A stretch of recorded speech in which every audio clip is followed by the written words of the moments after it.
Welcome back, tribe. Today we are going to be doing another book review. I hope you guys are enjoying these book review videos as much as I am.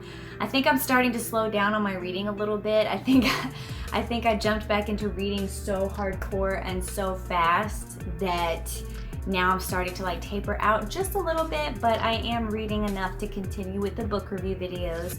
So please give a thumbs up if you are enjoying these videos. If not, then it's all right. It's not everybody's cup of tea. Today, we are going to be doing 2 new book reviews. I hope you guys enjoy them. If you are enjoying the more booktuber style of videos that I've been doing, please like the video, hit that thumbs up for me. Comment anything that you would like to comment down below. Try to keep it positive, please, because the world is negative enough as it is, just saying. And let's just dive into this, shall we? So the first book that we are going to be reviewing today is none other than The Haunting of Blackwood House by Darcy Coates. So you probably have seen this in one of my previous book haul videos. I originally bought The Haunting of Ashburn House by Darcy Coates and reviewed that one as well. So if you haven't watched that book review, I will link it above if I remember. And I've seen a lot of booktubers and just book enthusiasts, especially in the horror community, rant and rave about The Haunting of Ashburn House, and they didn't really like some of the other haunting books that she has done. But I actually enjoyed this one more than The Haunting of Ashburn House. I felt like the lead character was a little more relatable. I felt mainly because she was so freaking stubborn, and I have issues with that as well. I really enjoyed the characters in this book a little bit more than The Haunting of Ashburn House, although I love both of them. This story overall, the whole concept, the whole little journey that you're on with our lead character, Mara, is just a little bit more down my alley than The Haunting of Ashburn House was. But both of them are fantastic, fantastic stories. I believe I gave The Haunting of Blackwood House a 4 out of 5 stars on Goodreads, but I will be linking down my Goodreads reviews in the description box below, so be sure to go check those out. And you can always friend me or follow me on Goodreads as well if you're a book nerd like me. Also, just as a heads up, I do actually have an Instagram and a Facebook page.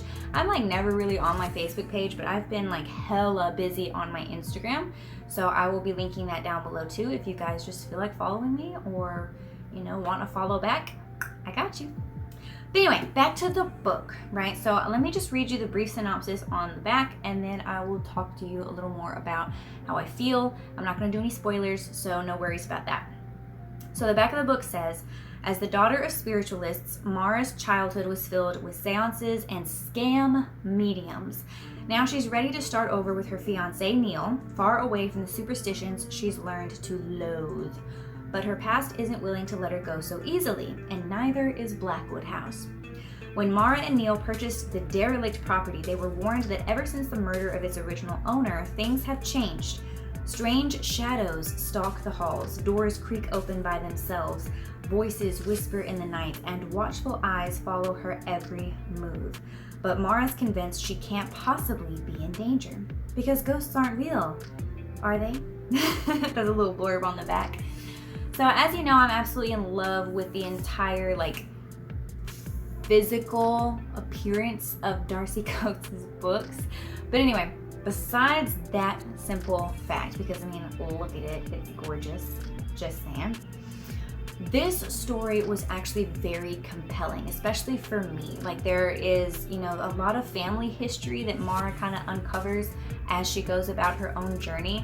I'm really digging her style of main heroine type character. And I'm not entirely sure if our leading ladies in this book and The Haunting of Ashburn House would be considered heroines per se, but they're definitely our leading lady characters. I'm really digging Darcy's style of writing and creating these characters because they're very independent. Mara's a little too independent, doesn't understand that she needs to ask for help even when she's desperately needing help.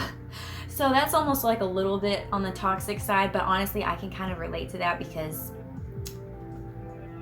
I'm a Taurus. Leave me alone. Anyway, besides that. So Mara is a very relatable character. I really loved the leading lady in The Haunting of Ashburn House as well, which I think her name was Adrian. They're just very independent, but they're also struggling. Like, you really see these female characters struggle. Darcy Coates does not harp or fixate on the female character's physique or appearance. She might randomly like comment on like the size, you know, the height, color, hair, something like that, but she doesn't fixate like a lot of other authors do on the body of the female character. Our female characters are not over-sexualized, which I love. And in fact, there's really no sex scenes or like long, drawn out, awkward scenes that you really have to sit through in her books, which I really appreciate because I don't need sex in my horror movies or books to be happy with it. I really just want good character building, good atmosphere building, and a kick-ass story. And honestly, that's what Darcy Coates delivers, in my opinion. I really enjoy her stories. Now, a lot of people kind of get somewhat bored with, you know, the stereotypical haunted house trope, but I really enjoy it. There's something about going back to, you know, your stereotypical haunted house that just kind of puts me in my comfort zone, you know. And as I've said before about The Haunting of Ashburn House, Darcy Coates' books, at least the ones that I've read so far, which are only 2, I have a 3rd one already though, so that one's on the list. So far, they are very like middle grade horror. They're not like super disturbing. They're not super terrifying. You're not gonna read her books and be like seriously fucked up afterwards. But honestly, I kind of like that because I do read a lot of horror. I have been reading a lot of new contemporary horror, diving back into that world. And there's a lot of fucked up books out there. And some of them just kind of almost wound me psychologically and emotionally sometimes. So it is good to just kind of sprinkle in some Darcy Coates to relax, to just have an enjoying ride along this little journey that's kind of nostalgic in a way. Yeah, I just really enjoyed this book, more so than The Haunting of Ashburn House. So I'm hoping that I just tend to fall in love with her stories more and more. I want to say the next one I have is, it's either The Caro Haunt or something else with a C, but we'll get into that later. I'm sure you've seen me haul it. I honestly can't even remember which one I bought because that's how big of a book buying problem I have. But I digress. So yeah, Haunting of Blackwood House, 4 out of 5 stars for sure. I don't know if I'm ever gonna give Darcy Coates a full 5 out of 5 just because, I don't know, like I love them, don't get me wrong, I really enjoy the book. I don't really see any major flaws with any of her books so far. It's just, like I said, like these books are more like a comfort zone. They don't blow me away. You know, they don't like shock the hell out of me. They don't like leave me speechless at the end of the day. Like this is my comfort zone area. Whereas like the books that I reserve 5 stars for are books that leave a long-lasting effect on me, like It by Stephen King, you know? So we'll see. I am going to continue to read Darcy Coates because, like I said, I really enjoy her books. I really enjoy her stories. So yeah, if you read this book, let me know what you thought about it in the comments down below, and let me know if you're interested in reading it. The second book that we're going to be reviewing today is a book that I actually randomly bought because I do follow Jade the Libra here on YouTube. I absolutely love her. She is the go-to queen when it comes to Halloween shopping and spooky shit. So she actually does a spooky book club, and I had been neglecting watching her channel for a while, so I had no idea that she was doing this spooky book club this entire time. So she did have a poll, and I actually took part in the poll this time, and thankfully the book that I really wanted, as far as the 2 options she was giving, won. So that is The Night Will Find Us by Matthew Lyons. This was one hell of a read. And I just finished this one recently, so it's still kind of fresh in my mind. I think I actually finished it yesterday. Oh my God. Now, I've noticed that in the Facebook group for the Spooky Book Club that Jade the Libra hosts, a lot of people were only giving it like a 3 out of 5 stars, and they were kind of complaining about the book and yada yada yada, but I actually really enjoyed this book. It has a lot of my key elements that I absolutely love.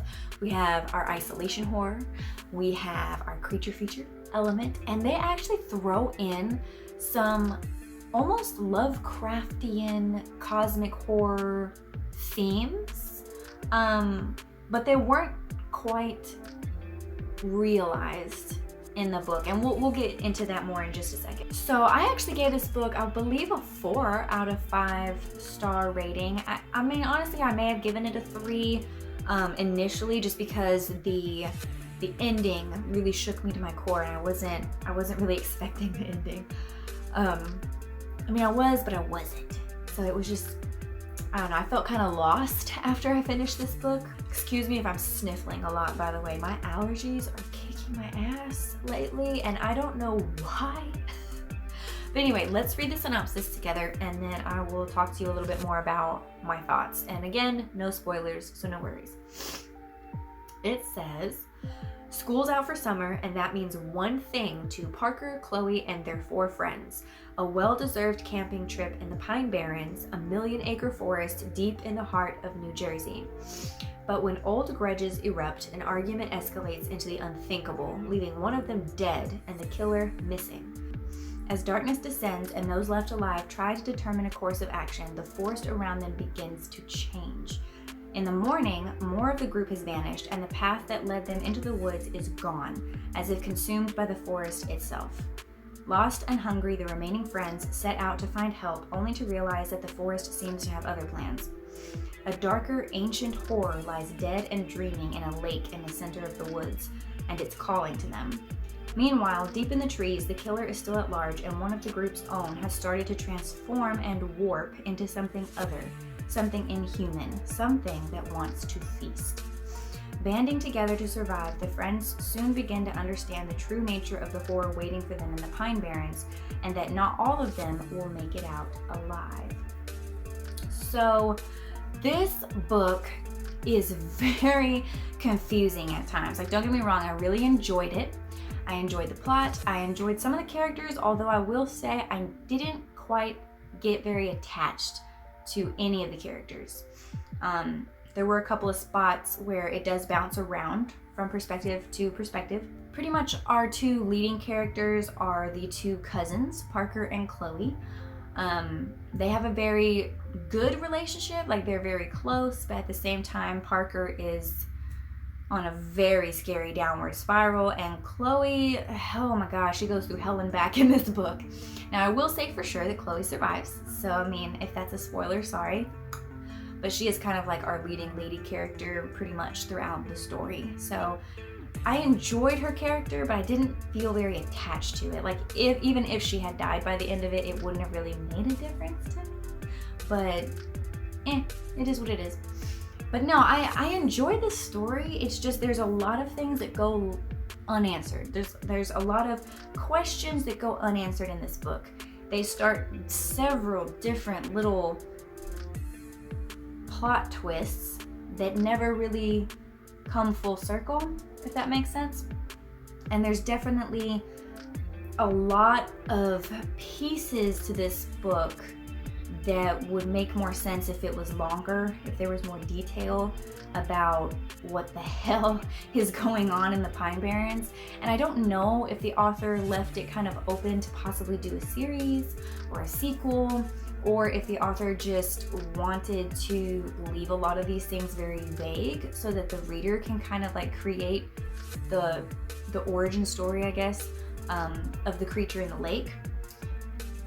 But yeah, the author definitely doesn't give you much to go on in trying to decipher what this creature in the lake is, but it definitely has a very cosmic horror type feel. When they go into discussions about the creature in the lake, it definitely makes me think of Lovecraft, some of his stories, like the Call of Cthulhu and whatnot. But obviously this author is not H.P. Lovecraft. And that's not to say that the author's writing is poor. The author's writing is great. I enjoyed it very much. This is a very fast-paced book. It's not a slow read at all. I got through this book in about 3 to 4 days, but that's because I, work every day and have other shit to do. Yay.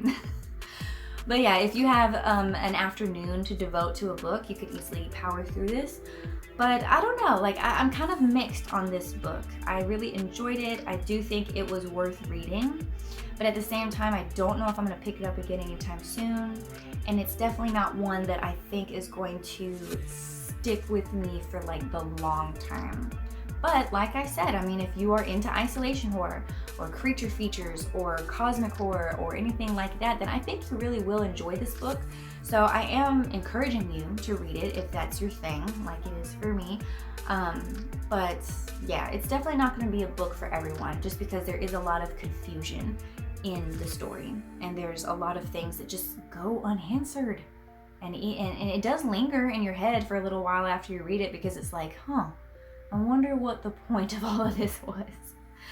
But in a weird way, I am kind of hoping that the author kind of revisits this and creates a sequel, because I do want to know more. I want to know more. I want to know more about the creature in the lake, because it doesn't necessarily go away at the end of the story, and I don't know. I just want to know more about this world. So maybe if we all band together, we can get Matthew Lyons to write a sequel if he isn't already planning on it. But yeah, anyway, that was my book reviews for today. I want to know exactly what all of you are reading right now. Be sure to comment down below what you're working on, what you're reading, what your TBR is, all of that good stuff. If you enjoyed today's video, hit the like button. Be sure to subscribe if you haven't already. And I will see you guys in the next one.